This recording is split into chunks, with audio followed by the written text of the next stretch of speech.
If you're joining us, the president laying out the foundation of a possibly prolonged war in the region. Let's go to ABC's Martha Raddatz with reaction. Martha.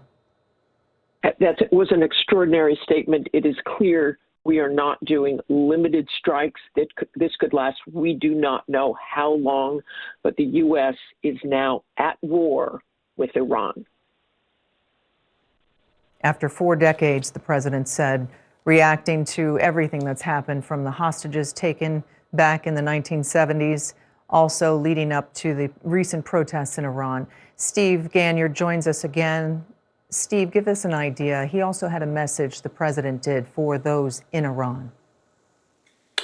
Yeah, Michelle, I think what's interesting here is that the initial strikes that we saw were cruise missiles. So because it's daylight, we'll have to see what happened, but I don't think that the U.S. would have put U.S. aircraft over Iran during daylight hours. Just makes it too easy for the Iranians to get a lucky shot here or there. So we'll need to watch where the targets were. We do know that many missile sites have been hit. It appears perhaps that one of the nuclear energy, the civil nuclear sites down in Bushehr, down in the Persian Gulf may have been hit. Will be interesting to see if some of the naval bases around the Strait of Hormuz were hit.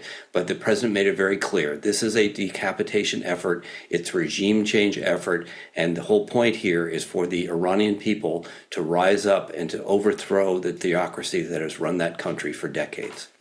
ABC's Stephen Ganyard. We want to leave you with Ian Pannell's thoughts from Tel Aviv. He's there.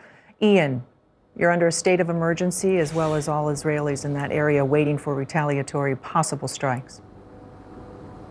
Yeah, that's right. State of emergency declared. Looking around here, the streets are completely empty. People are hunkered down at home, fearing the worst. They've been through this before, but nobody knows how long this is going to go on. I think one of the most remarkable things in the president's statement was his encouragement to the Iranian people to rise up. In other words, this is an entirely maximalist strategy here. This isn't just about dealing with Iran's nuclear program, which was what the operation was last June. It's not just about dealing with the amount of enriched uranium it's got.